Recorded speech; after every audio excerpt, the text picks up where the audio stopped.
اس لیے میرے بھائی، تو جب اللہ کی نظر میں اللہ سب سے پہلے ہے تو پھر نماز بھی سب سے پہلے ہوگی کہ نہیں ہوگی؟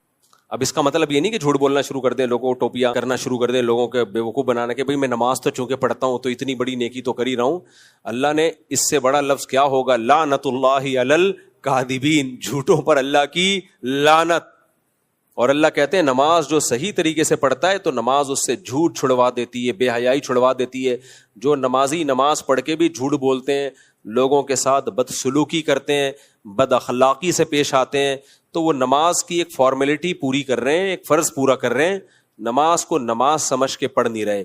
کیونکہ نماز ایسا اللہ سے ریلیشن مضبوط کراتی ہے کہ پھر انسان کو ہر وقت اللہ کا دھیان رہتا ہے، اور جب اللہ کا دھیان ہر وقت رہے گا انسان اپنے آپ کو سپیریئر سمجھے گا ہی نہیں۔ جب سمجھے گا ہی نہیں تو کیوں تکبر سے پیش آئے گا لوگوں کے ساتھ؟ وہ کیوں لوگوں کو نیچا دکھانے کی کوشش کرے گا؟ جو آدمی زمین پہ سر رکھ کے سبحان ربی الاعلیٰ کی صدائیں لگا سکتا ہے، زمین پر سر رکھ کے کہے گا سب سے اعلیٰ میرا رب ہے، تو وہ لوگوں کے سامنے اپنے آپ کو اعلیٰ کیوں سمجھے گا بھائی وہ؟ اس لیے ہم نے علماء سے ایک بات سنی ہے کہ تکبر ہمیشہ احمق اور بے وقوف لوگوں میں ہوتا ہے۔ پہلے مجھے یہ بات سمجھ میں نہیں آتی، اب سمجھ میں آتی ہے کہ تکبر کس میں ہوتا ہے؟ انتہائی درجے کے بے وقوف اور انتہائی درجے کے احمق۔ کیونکہ جو عقل مند لوگ ہوتے ہیں ان کو اپنی اوقات پتہ ہوتی ہے، بے وقوف آدمی اوقات بولتا ہے ہمیشہ اپنی، عقل مند کو پتہ ہے یار ہماری کیا اوقات ہے۔ اگر دولت ہے ہمارے پاس، چھننے میں کتنا ٹائم لگتا ہے۔ لیبیا کے صدر کو دیکھو، ارب پتی آدمی تھا، جب حالات چینج ہوئے کوئی کھانے کا پوچھنے والا نہیں تھا اس سے، شہزادوں کو۔ تو ایسے حالات چینج ہوتے ہیں انسان کے۔ میں نے اپنی زندگی میں بڑے بڑے دولت مند دیکھے، دولت گئی روڈ پہ آ گئے بےچارے، وہ ڈپریشن میں چلے گئے۔ تو عقل مند آدمی کو پتا ہے بھائی چھننے میں ٹائم نہیں لگتا، یہ صحت ہے، بیمار ہونے میں ٹائم، ایسی ایسی بیماریاں اٹیک کر جاتی ہیں، آدمی سوچتا رہ جاتا ہے۔ تو جب ہر وقت خطرات اتنے منڈلا رہے ہیں تو پھر اترانا، دولت پہ فخر کرنا، صحت پہ فخر کرنا، شادیوں پہ فخر کرنا، یہ سب بچکانا باتیں ہیں۔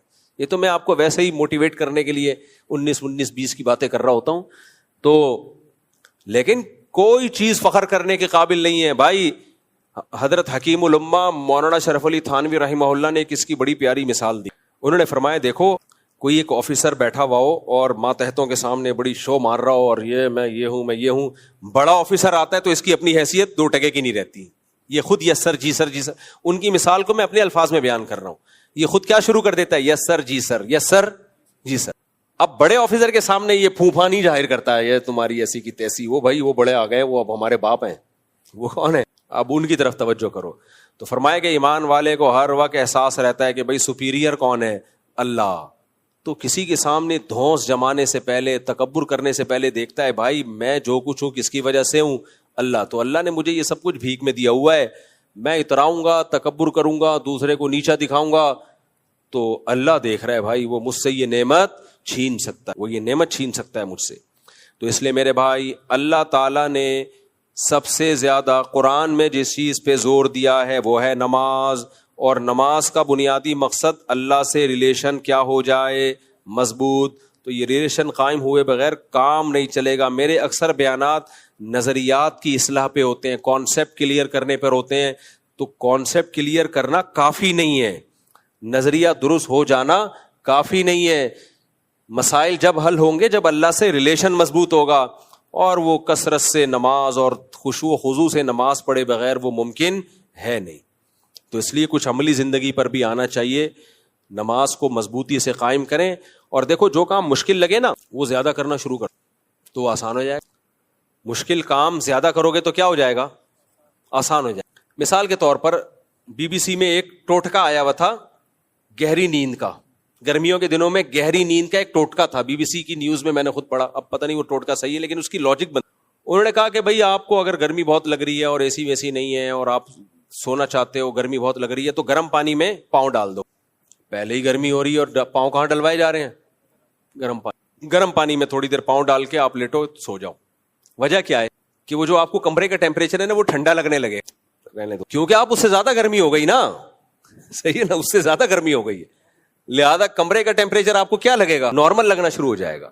یہ ایک اصول ہے، بڑی ٹینشن اٹھا لو گے تو چھوٹی ٹینشن کیا لگے گی؟ تبھی میں کہتا ہوں 2-3 شادیاں جو کرتے ہیں نا یہ ٹینشنیں ان کو مذاق لگتی ہیں، کیا مذاق کر رہی ہے، کوئی اور بات، اللہ بچائے ہم کو چھوٹی بڑی ہر طرح کی ٹینشن سے، لیکن ایک مثال دے رہا ہوں میں، کہتے یہ کیا ہے، یہ کوئی جھگڑا ہے؟ میرے پاس لوگ فیملی کے جھگڑے لے کے آتے ہیں, میرا بیوی سے یہ پھڈا ہو گیا, اس کو پھڈا کہہ رہے ہیں یار, یہ تو ہمارے یہاں روز ہو رہے ہوتے ہیں چھوٹے موٹے, یہ تو پھڈوں کے ساشے ہیں, اس کو پھڈا تھوڑی کہتے ہیں. پھڈا تو وہ ہوتا ہے ہاتھ پاؤں توڑو, سالے تمہارے منہ توڑ دیں اور تم سالوں کا منہ توڑ دو, بتی سی باہر نکال دی, اس کو کیا کہتے ہیں؟ یہ جو تم لے کر آئے ہو نا, میری بیوی نے یوں, یہ کیا ہے بچوں والے پھڈے لے کر آیا وہ. تو خیر, تو اللہ بچائے بھائی ہر طرح کے پھڈوں سے. ایسا نہ کوئی سالے والے سے منہ توڑوا کے بیٹھ جائیں, یا آپ کسی سالے کا منہ توڑ دیں. اللہ ہم سب کے منہوں کو بچا. تو بڑی ٹینشن جب انسان اٹھا لیتا ہے تو چھوٹی ٹینشن اس کو بولو ہلکی لگتی ہے. تو نماز پڑھنا مشکل لگ رہا ہے نا, زیادہ پڑھ لو. روزہ رکھنا مشکل لگ رہا ہے, لگاتار کئی روزے رکھ لو. پیر جمعرات کا روزہ بہت آسان ہو جائے گا آپ کے لیے, کئی روزے دبا کے رکھ لو اکٹھے, تو پیر جمعرات کو سنت ہے وہ آسان ہو جائے گا. تو ہم کیا کرتے ہیں, ہم الٹا چل رہے ہو. ہم یہ سمجھتے ہیں کہ کسی بھی چیز کو آسان بنانے کے لیے اس کو چھوڑ دو. نہ چھوڑ دیا تو اور مشکل ہو جائے گا وہ. اب دیکھو ڈاکٹر آج کل کہہ رہے ہیں نا کم کھاؤ ویٹ کو کم کرو. تو اکثر ڈاکٹر موٹیویشن کے لیے ایک بات کر رہے ہوتے ہیں کہ بھائی آپ کو اگر بھوک زیادہ لگ رہی ہے, آپ کم کھائیں, تھوڑے دنوں تک ٹینشن ہوگی, اس کے بعد بھوک لگنا ہی بند ہو جائے گی. بھوک لگنا کیا ہو جائے گی؟ بند. اور اگر آپ نے بھوک کا علاج یہ کیا کہ آج بہت بھوک لگ رہی ہے, آج 3 پراٹھے پھوڑ دو, اگلے وقت میں ڈبل بھوک لگے گی, 6 پراٹھوں کی لگے گی بھوک. کھا کے پورے جو ہے وہ گھی کا کنستر بن جاؤ گے, اور ایک دن دھماکے کے ساتھ پھٹ جاؤ. تو یہ انسان کی آج کل ڈاکٹر میدا کاٹ دیتے ہیں. ایک اس کے اسپیشلسٹ ہیں, ان سے مجھے ڈاکٹروں سے جب کوئی گپ شپ ہوتی ہے تو بہت نالج لیتا ہوں میں ان سے. ایک آپریشن ہوتا ہے نا آج کل, میدا کاٹ کے آدھا کر دیتے ہیں. وہ اس آدھے سے فائدہ یہ ہوتا ہے کہ آپ کا پیٹ جلدی بھر جاتا ہے. تو جب پیٹ ہی جلدی بھر جاتا ہے تو آپ کو زیادہ کھانے کی حاجت ہوتی نہیں ہے, تو اس کے نتیجے میں آپ کا ویٹ خود بخود گر جاتا ہے. تو میں نے ایک ڈاکٹر صاحب سے پوچھا, میں نے کہا اگر کوئی کمبخت پھر بھی زیادہ کھائے تو کیا ہوگا؟ انہوں نے کہا میدا دوبارہ ڈبل ہو جائے گا. بٹ میدا کیا ہو جائے گا؟ کیونکہ جب ٹھوسے جا رہا ہے تو میدا بھی کھنچتا ہے, آہستہ آہستہ وہ بھی کیا کرے گا, وہ پھر بڑا ہو جائے. تو یعنی یہ بھی اس کے لیے ہے جو پھر بھی ہاتھ کہیں نہ کہیں اس کو روکنا پڑے گا. ہاں یہ فائدہ ہوگا کہ جیسے پہلے بہت ڈبل بھوک تھی تو وہ کم ہو جائے گی, تو 1-2 پراٹھے میں پیٹ بھرتا تھا, آدھے پراٹھے میں بھر جائے گا اس کا پیٹ. لیکن اگر وہ ہوس کا مریض ہے, اس کو اپنا عادت 2 پراٹھوں کا پورا کرنا ہی کرنا ہے ہر قیمت پہ, تو شروع میں تو اس کو تکلیف ہوگی 2 کھاتے ہوئے, اس کے بعد پھر 2 نہ کھاتے ہوئے بہت تکلیف ہوگی اس کو, کیونکہ پیٹ بڑھ کے کیا ہو جائے گا. یہ بھی ایک بہت بڑی مصیبت ہے. آپ بھوک کا علاج زیادہ کھا کے کرتے تو پیٹ کا سائز اسی حساب سے بڑھتا رہتا ہے ہمارے. پھر ایک وقت آتا ہے پیٹ اور دیگ میں کوئی فرق رہتا نہیں. سمجھ رہے ہو؟ تو جب نماز پڑھنا مشکل لگے میرے بھائی تو زیادہ پڑھنا شروع کر دو. مشکل کام کا حل یہ ہے کہ وہ زیادہ کیا جائے. میں نے اب تک الحمدللہ اپنے آپ کو ایئر کنڈیشن کا عادی نہیں بنایا ہے.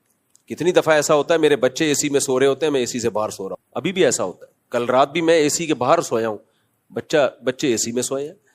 کیوں بھائی, میں کیوں اپنے آپ کو مصیبت میں ڈال دوں یار؟ پسینہ نکلے تھوڑا سا, رنگ رنگ رنگ رنگ رنگ پنکھے کی آواز آئے, ایسے نازک مزاج ہو جاتے ہیں پنکھے کی آواز سے ہی نیند نہیں آ رہی ہو. کیا فائدہ ایسے چھوئی ہوئی بننے کا میرے بھائی؟ اور یہ جو پسینہ نکلے گا فائدہ ہوگا, فائدہ ہوتا ہے اس سے پسینہ نکلنے سے. کوئی بات نہیں, کبھی اے سی میں سو جاؤ, کبھی اے سی کے باہر سو جاؤ, ہر طرح کی عادت ہونی چاہیے. تو آپ نے کیا کرنا ہے نماز کی, بس ایک آخری بات کر کے, کسی کو بالکل دل نہ لگتا ہو نا نماز میں, ہمت کر کے 50 رکعت نفل ایک ٹائم پہ پڑھ لے. وہ آپ دیکھو اگلے ٹائم پہ نماز میں مزہ آنا شروع ہو جائے گا. اس لکھ کے دے دوں, اگلے ٹائم پہ نماز میں اس کو مزہ آنا شروع ہو جائے گا. ہمت کر کے ایک دفعہ میں 50 رکعت پڑھ لے, وہ خشوع و خضوع کے ساتھ, ایسے اقبل طریقے سے نہیں پڑھے ڈیشن ڈیشن کر کے, تمیز سے 50 رکعت ایک ہی ٹائم پہ پڑھ لے, تو اگلے ٹائم پہ نماز بہت ہلکی لگنے لگے گی اس کو. اللہ تعالی ہمیں نمازی بنائے, اللہ ہمارا اپنے سے تعلق مضبوط کرے, اس کے بغیر گزارا ہے نہیں.